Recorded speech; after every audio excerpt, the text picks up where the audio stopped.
میں بلا تاخیر دعوت سخن دیتا ہوں اپنے استاد محترم فضیلت الشیخ قاری حبیب اللہ ارشد صاحب کہ وہ آئیں اور اپنے خیالات کا اظہار فرمائیں۔ حضرت مولانا قاری حبیب اللہ ارشد صاحب حفظہ اللہ تعالی۔ السلام علیکم ورحمۃ اللہ وبرکاتہ۔ بسم اللہ ان الحمد للہ والصلاة والسلام على رسول اللہ نبینا محمد وعلى آلہ وصحبہ الاطہار، اما بعد، اعوذ باللہ السمیع العلیم من الشیطان الرجیم من ہمزہ ونفخہ ونفثہ، بسم اللہ الرحمن الرحیم۔ لو انزلنا هذا القرآن على جبل لرأيته خاشعا متصدعا من خشية الله، وتلك الأمثال نضربها للناس لعلهم يتفكرون، صدق الله العظيم۔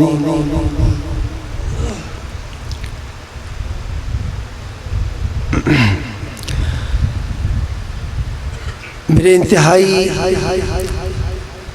واجب الاحترام عزیز قابل قدر بزرگوں، دوستوں اور بھائیوں، محترم حاضرین، معزز سامعین کرام،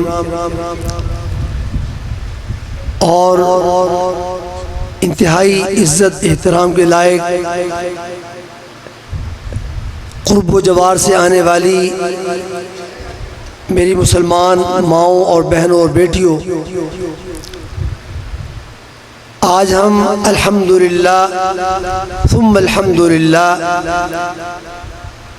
ایک عظیم الشان تقریب انقلاب قرآن کانفرنس،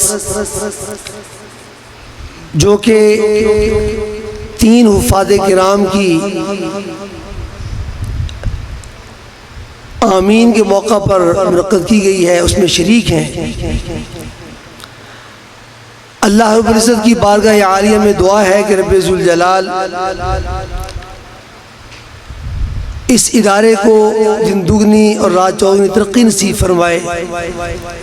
اس ادارے کے اندر پڑھنے والے طلباء کرام اور پڑھانے والے اساتذہ کرام اور اس کے معاونین اور منتظمین، بالخصوص میرے برادر اصغر پروفیسر ڈاکٹر حضرت مولانا حافظ قاری ہدایت اللہ زاہد صاحب، جو اس ادارے کے روح رواں ہیں، اللہ رب العزت سب کی محنتوں کو، کوششوں کو، کاوشوں کو اپنی بارگاہ عالیہ میں شرف قبولیت نصیب فرمائے۔ حضرات، یقیناً یہ تقریب اللہ کے ہاں ایک مقبول ترین تقریب ہے، چونکہ یہ ختم قرآن کے موقع پر سجائی گئی ہے،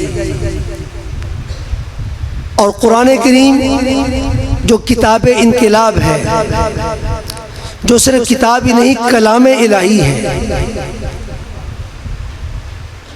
اللہ رب العزت نے اس کلام کو وہ شرف بخشا ہے کہ کلام اللہ سے پہلے اور کلام اللہ کے بعد قیامت تک اس کتاب اور کلام الہی قرآن مجید کی نظیر اور مثال نہیں مل سکتی۔ واقعتاً یہ انقلابی کتاب ہے، اس کے اندر اللہ رب العزت نے یہ تاثیر رکھی ہے، اس کے اندر اللہ رب العزت نے یہ اثر رکھا ہے کہ جو بھی اس قرآن کو پڑھے گا اور سنے گا، یہ قرآن اس پر اپنی ضرور بے ضرور تاثیر چھوڑے گا۔ کیوں؟ اللہ رب العزت کا پاک مبارک مقدس کلام قرآن مجید ہمیں یہ بتاتا ہے کہ اس قرآن کو امانت بھی کہا گیا. انا عرضنا الامانۃ علی السماوات والارض والجبال فأبين أن يحملنها وأشفقن منها وحملها الإنسان. ہم نے اس امانت قرآن مجید کو آسمانوں پہ پیش کیا، زمین پہ پیش کیا، پہاڑوں پہ پیش کیا.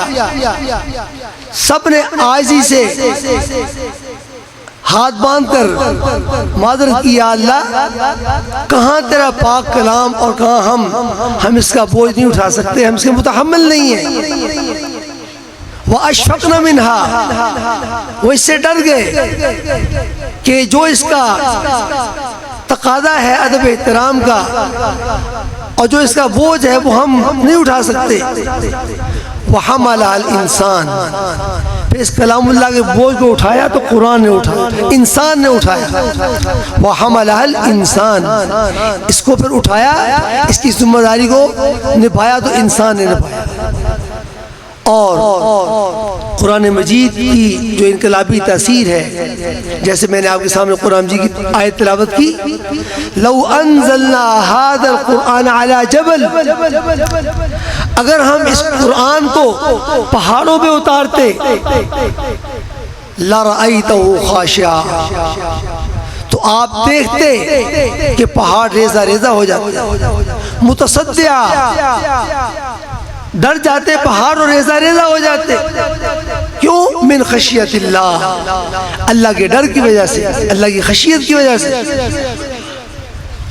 اسی لیے کسی اہل دل نے کیا خوب کہا، سنتے سنتے نغمہ ہائے محفل بدعات کو، سنتے سنتے نغمہ ہائے محفل بدعات کو، کان بہرے ہو گئے دل بد مزہ ہونے کو ہے. آؤ تمہیں سنوائیں وہ نغمہ مشروبی، پارا جس کے لحن سے طور ہدا ہونے کو ہے. حیف گر تاثیر اس کی تیرے دل پہ کچھ نہ ہو، کوہ جس سے خاشع متصدع ہونے کو ہے. یہ کوئی کلام اللہ تو وہ ہے جس سے پہاڑ لرز جائیں. اے انسان تو کتنا سخت دل بن گیا ہے، تیرے دل پہ اس کا اثر کیوں نہیں ہوتا ہے؟ اور قرآن مجید پہ جو اللہ نے انقلابی تاثیر رکھی ہے، اللہ اکبر. 13واں پارہ سورہ رعد، اللہ رب العزت کا پاک ارشاد ہے، وَلَوْ أَنَّ قُرْآنًا سُيِّرَتْ بِهِ الْجِبَالِ أَوْ قُطِّعَتْ بِهِ الْأَرْضُ أَوْ كُلِّمَ بِهِ الْمَوْتَى بَل لِلَّهِ الْأَمْرُ جَمِيعًا. لوگو یہ کلام اللہ کا کلام، یہ قرآن مجید، اس کے اندر یہ پاور ہے، اثر ہے، تاثیر ہے، قوت ہے. اگر اس کے ذریعے پہاڑوں سے کہا جائے تو پہاڑ اپنی جگہ چھوڑ کر چلنے لگ جائے. اس میں یہ تاثیر ہے، وَلَوْ أَنَّ قُرْآنًا سُيِّرَتْ بِهِ الْجِبَالِ، اے پہاڑوں قرآن کی وجہ سے چلنے لگ جاؤ. قرآن پہاڑ چلنے لگے. أَوْ قُطِّعَتْ بِهِ الْأَرْضُ، یا زمین سے کہا جائے کہ قرآن کی تاثیر کی وجہ سے، قرآن کی عظمت کی وجہ سے تو کٹ جا، پھٹ جا، اے زمین تو چیری جا، تو زمین کٹ جائے، پھٹ جائے اور چیری جائے. او کلم بالموتى، یا اگر قرآن مجید کی تاثیر کی بنا پر مردوں سے کہا جائے قم باذن اللہ، اللہ کے حکم سے اس پاک کلام کی بدولت، اس کی وجہ سے، اس کی برکت سے اٹھ جاؤ، تو مردے اٹھ کر باتیں کرنے لگے. تو واقعتاً تاثیر اس کی ہے، لیکن ہم نے پہاڑوں کو چلا کے کیا کرنا ہے؟ پاور اس میں ہے کہ پہاڑ چلنے لگے، زمین کٹ جائے، پھٹ جائے، چیری جائے، مردے باتیں کرنے لگیں. لیکن یہ بے مقصد چیزیں ہیں. ہم نے پہاڑوں کو چلا کے کیا کرنا ہے؟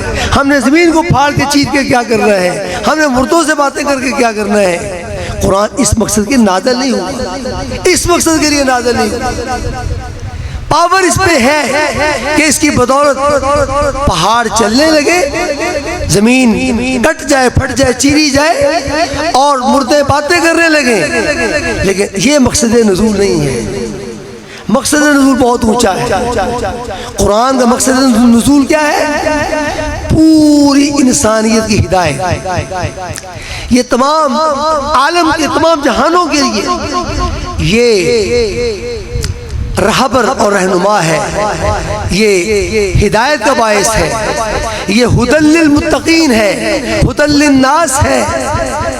اور یہ اللہ اکبر پوری کائنات کے انسانوں کے لیے یہ ضابطۂ زندگی اور دستور حیات. اس لیے قرآن مجید کے 5 حقوق میں مختصر عرض کروں گا.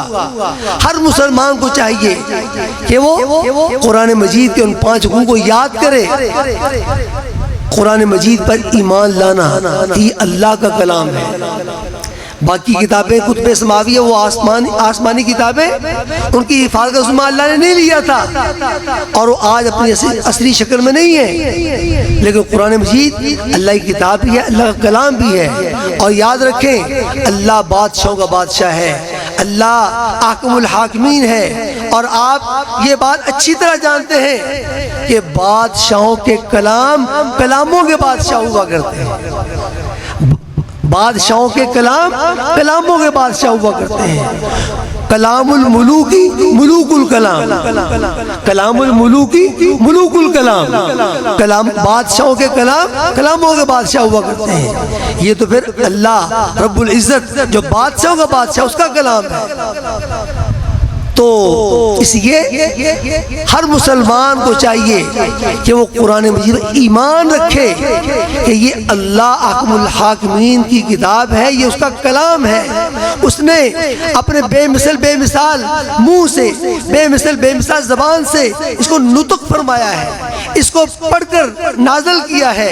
وَإِنَّهُ لَتَنزِيلُ رَبِّ الْعَالَمِينَ نَزَلَ بِهِ الرُّوحُ الْأَمِينُ عَلَىٰ قَلْبِكَ لِتَكُونَ مِنَ الْمُنذِرِينَ بِلِسَانٍ عَرَبِيٍّ مُبِينٍ. قرآن جی کا تعارف خود قرآن کا لوگو یہ رب العالمین کا کلام ہے، رب العالمین کی منزل شدہ کتاب ہے. نازل بہ روح الامین، روح الامین سید الملائکہ تمام فرشتوں کا سردار جبریل امین، وہ اس کو لے کے علی قلبک، اے محبوب آپ کے قلب اطہر پر اس کو لے کے اترے ہیں جبریل. لتکون من المنذرین، تاکہ آپ لوگوں کو اس کلام اللہ کے ساتھ ڈرائیں، لوگوں کو اللہ کی طرف بلائیں، لوگوں کو دین کی طرف بلائیں، لوگوں کو ظلمتوں سے نکالیں اور ہدایت کی روشنی کی طرف لے کے آئیں. لتکون من المنذرین بلسان عربی مبین. اور یہ قرآن واضح عربی زبان میں ہے. ہم سب کا ایمان ہے قرآن اللہ کی کتاب بھی ہے، اللہ کا کلام بھی ہے اور بے مثال کلام ہے. ایسا بے مثال کلام کہ چیلنج دیا گیا قل لئن اجتمعت الانس والجن علی ان یأتوا بمثل هذا القرآن لا یأتون بمثله ولو کان بعضهم لبعض ظہیرا. سارے کے سارے جن جمع ہو جائیں، سارے کے سارے انسان جمع ہو جائیں اور قرآن کی مثل پیش کرنے کے لیے ایک دوسرے کے مددگار بن جائیں، لا یأتون بمثلہ، قرآن کی مثل نہیں پیش کر سکتے. تو پہلا حق کہ قرآن پر ایمان رکھنا کہ اللہ کا کلام ہے، اللہ کی کتاب ہے. اور اس کا دوسرا حق یہ ہے کہ اس پر ایمان رکھنے کے بعد، اس پر ایمان رکھنے کے ساتھ ساتھ اس کو پڑھا جائے، اس کی تلاوت کی جائے. اور تلاوت یوں کی جائے کہ کوشش کی جائے کہ جیسے کہ رسول کریم علیہ السلام نے ارشاد فرمایا کہ اقرأوا القرآن، قرآن کو پڑھو کما انزل، جیسے کہ نازل کیا گیا ہے. یعنی قرآن اس طرح پڑھا جاؤ جس طرح نازل کیا گیا ہے. یعنی قرآن مجید کے جو تقاضے ہیں، اس کے جو لوازمات ہیں، اس کی جو محنت ہے کہ عمدگی کے ساتھ تجوید قرات کے اصولوں کے مطابق اس کو سیکھ کر پڑھا جائے. تجوید قرات کے اصولوں کے مطابق اس کو سیکھ کے پڑھا جائے. الذین آتیناہم الکتاب، وہ لوگ جن کو ہم نے کتاب دی ہے قرآن مجید، یتلون حق تلاوتی، وہ اس کی تلاوت اس طرح کرتے ہیں جس طرح تلاوت کرنے کا حق ہے. اولئک یؤمنون بہ، یہی لوگ ایسے ایمان میں جو اس پر ایمان لانے والے ہیں. تو میرے بھائیوں، قرآن مجید کا دوسرا حق کیا ہے؟ اس کی تلاوت کما حقوق کرنے کی کوشش کی جائے. یہ عربی میں ہے، اس کو عجمی انداز میں نہ پڑھا جائے. یہ عربی میں ہے، اس کے قواعد و ضوابط کا لحاظ رکھ کے پڑھا جائے. یہ عربی میں ہے، عربی لہجے میں پڑھا جائے. اقرأ القرآن بلحون عربی واصواتها کا لحاظ رکھا جائے کہ قرآن کو عربی زبان میں ہے، عربی لہجے کے مطابق اس کو پڑھو. تو دوسرا حق کیا ہے؟ اس کی تلاوت صحیح کرنے کی کوشش کی جائے. اور تیسرا حق یہ ہے کہ اس کو سمجھا جائے.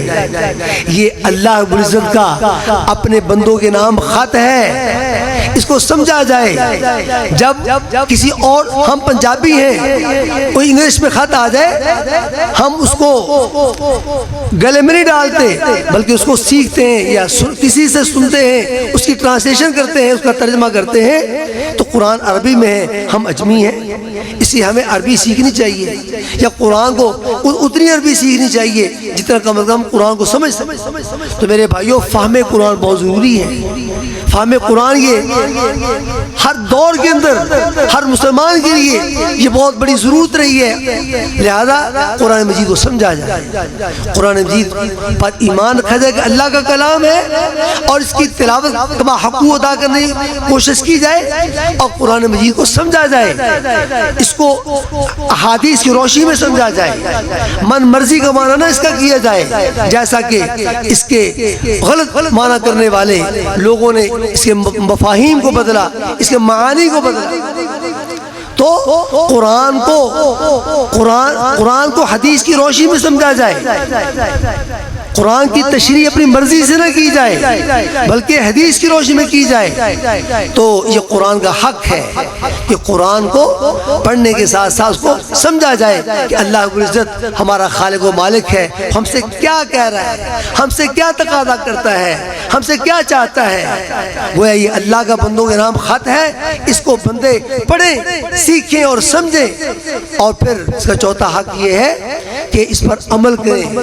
اللہ کے بندے جن کو اللہ نے یہ کتاب دی ہے وہ خوش نصیب ہیں، جن کو یہ کتاب ملی ہے، جن کو یہ قرآن ملا ہے، جن کے نصیبے میں یہ آیا ہے، وہ کائنات کے خوش قسمت ترین لوگ ہیں. لہذا اپنی قسمت پہ ناز کریں اور اس پر عمل کریں. میرے والد گرامی رحمۃ اللہ علیہ پنجابی میں شعر پڑھا کرتے تھے، ہے قرآن نورانی شیشہ تے سدھا راہ دکھلاوے. ہے قرآن نورانی شیشہ تے سدھا راہ دکھلاوے. تے جیڑا اس تے عمل کماوے او سدھا ہی جنت جاوے. ہے قرآن نورانی شیشہ، ہے قرآن نورانی شیشہ تے سدھا راہ دکھلاوے.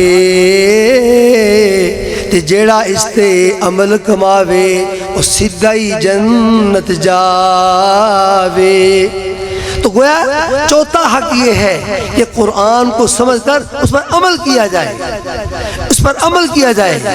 اور میرے بھائیوں، عمل اتنا ضروری ہے کیونکہ قرآن اللہ رب العزت کا پاک کلام میرے لیے، آپ کے لیے، رہتی دنیا قیامت تک آنے والی رہتی کائنات انسانی کے لیے یہ دستور حیات ہے، یہ ضابطۂ زندگی ہے، یہ بہترین کامیاب زندگی گزارنے کا سبق ہے، پیغام ہے. اس لیے آئیے قرآن پر ایمان بھی رکھیے کہ اللہ کا کلام ہے، پھر اس کی تلاوت بھی بہترین انداز میں عمدگی کے ساتھ کرنے کی کوشش کیجئے، پھر اس کو سمجھیے، پھر اس پر عمل کیجئے، اور اس کا پانچواں اور آخری حق یہ ہے کہ اس پر خود عمل کر کے آگے اس کو پہنچایا جائے، اس کے پیغام کو آگے قریہ قریہ، نگر نگر، بستی بستی، پوری دنیا میں پھیلانے کا عزم کیا جائے، جہاں تک ہو سکے اس کے پیغام کو پہنچایا جائے۔ میں اسی پر اتفاق کرتا ہوں اور دعا کرتا ہوں کہ اللہ رب العزت مجھے اور آپ کو اور تمام اہل اسلام کو قرآن مجید کے جو حقوق ہیں ان کی پاسداری کرتے ہوئے اپنی زندگی بسر کرنے کی توفیق عطا فرمائے، اور قرآن کو اپنا امام اور رہنما اور رہبر بنا کر اپنی زندگی بسر کریں، اور واقعتاً ان ھذا قرآن یہدی للذی ہی اقوم، یقیناً یقیناً بلا شک و شبہ یہ قرآن وہ راستہ دکھاتا ہے جو بالکل سیدھا ہے، وہ راستہ دکھاتا ہے جو بالکل سیدھا ہے۔ اس لیے آج جبکہ سب مسلمان سب جانتے ہیں کہ مسلمانوں کی حالت کتنی گئی گزری ہو چکی ہے، مسلمان اپنے دین سے دور ہو چکے ہیں اور بے عمل ہو چکے ہیں، آج کل تو زیادہ ضرورت ہے ایسے بیانات کی اور قرآن کریم کی حقانیت بیان کرنے کی ضرورت ہے، اور قرآن مجید پڑھنا، سننا، سنانا اور اس کی محنت کرنا آج تو بہت زیادہ ضروری ہو چکا ہے۔ لہذا خوش نصیب ہیں وہ لوگ جن کو اللہ نے اس مقصد کے لیے چنا ہے۔ میں سمجھتا ہوں اشراف امتی حملۃ القرآن، آپ نے فرمایا میری امت کے بہترین لوگ، معزز ترین لوگ، قابل عزت لوگ کون ہیں؟ جن کے سینوں میں قرآن ہے، جن کے سینوں میں قرآن ہے۔ اور اس موقع پر میں ان اپنے عزیزان کو، ان نونہالوں کو، اپنے ان بچوں کو جو 3 طلبہ ماشاءاللہ قرآن کریم مکمل کر کے فارغ ہو رہے ہیں، جن کی آج آمین ہے، دستار بندی ہے، میں ان کو بھی، ان کے والدین کو بھی، ان کے اساتذہ کو بھی اور ادارے کے منتظمین کو، سب کو دل کی گہرائیوں سے مبارکباد پیش کرتا ہوں۔ یقین جانیے قرآن مجید سینے میں یہ ایسا معجزہ ہے، کسی اہل دل نے کیا خوب کہا، کیوں ممتاز نہ ہو اسلام، کیوں ممتاز نہ ہو اسلام دنیا بھر کے دینوں میں، کیوں ممتاز نہ ہو اسلام دنیا بھر کے دینوں میں، وہاں مذہب کتابوں میں، یہاں قرآن سینوں میں۔ کیوں ممتاز نہ ہو اسلام دنیا بھر کے دینوں میں، وہاں مذہب کتابوں میں، یہاں قرآن سینوں میں۔ یہ قرآن کا اعجاز ہے، معجزہ ہے کہ جب یہ نازل ہوا تھا اس وقت سے آج تک اور قیامت کی دیواروں تک کوئی مائی کا لال اس کی زبر سے زیر سے پیش نہیں کر سکتا، اس کے اندر مانوی یا لفظی تحریف نہیں کر سکتا۔ اللہ نے اس کی حفاظت اس میں خود اٹھایا ہے، انا نحن نزلنا الذکر وانا لہ لحافظون۔ اللہ فرماتے ہیں ہم ہی نے اس ذکر کو اتارا ہے اور ہم اس کے محافظ ہیں۔ اور میرے بھائیوں، میرے دوستوں، بزرگوں، یقین جانیے لائق تحسین ہے وہ بچے جنہوں نے اللہ کے پاک مبارک مقدس کلام کو اپنے سینے میں ضبط کر کے اللہ اکبر وہ سعادت حاصل کی ہے کہ ان کا سینہ اب عام سینہ نہیں ہے، ان کا سینہ قرآن کے نور کا خزینہ بن چکا ہے۔ جس طرح عام کپڑا نیچے گر جائے ہم پرواہ نہیں کرتے، وہ کپڑا جس کی نسبت قرآن سے لگ جائے، غلاف قرآن کا، ہم اس کو نیچے نہیں گرنے دیتے کہ اس کپڑے کی نسبت قرآن کے ساتھ ہو چکی ہے۔ اسی طرح یہ بچے اگرچہ بچے ہیں لیکن اب یہ عام بچے نہیں رہے، یہ خاص الخاص بچے ہیں، یہ وہ بچے ہیں جن کے پاؤں تلے فرشتے بھی اپنے پر بچھانا سعادت سمجھتے ہیں، کیونکہ اب ان کے سینوں نے قرآن کو اٹھایا ہوا ہے، قرآن کی یہ حامل بن گئے ہیں۔ میری دعا ہے، دلی دعا ہے، اللہ رب العزت ان بچوں کو جنہوں نے الحمدللہ محنت کر کے قرآن کو سینے میں محفوظ کیا ہے، اللہ رب العزت پوری زندگی ان کو یاد رکھنے کی توفیق عطا فرمائے اور عمل کرنے کی توفیق عطا فرمائے، باعمل مسلمان بنائے، اور پھر قرآن کو جس طرح انہوں نے یاد کیا ہے، حفظ کیا ہے، ہم دعا کرتے ہیں، شیخ محترم بھی بیٹھے ہیں، یہ بھی دعا کریں کہ اللہ ان بچوں کو عالم قرآن بنائے، اللہ ان بچوں کو عامل قرآن بنائے۔ اقول قولی ھذا واستغفر اللہ لی ولکم ولسائر المسلمین وآخر دعوانا الحمد للہ رب العالمین۔ جزاکم اللہ خیرہ۔ بڑا ہی پرمغز اور مدلل بیان فرما رہے تھے استاد محترم فضیلت الشیخ قاری حبیب اللہ ارشد صاحب، اللہ تعالیٰ ان کا سایہ ہم پر دیر فرمائے اور اللہ تعالیٰ ان کا فیض جاری و ساری فرمائے۔ یہ بہت بڑی دولت اور بہت بڑی نعمت ہے علماء کرام، اور علماء کرام کی ہمیں عزت اور ان کا احترام اپنے دلوں میں بٹھانے کی توفیق عطا فرمائے۔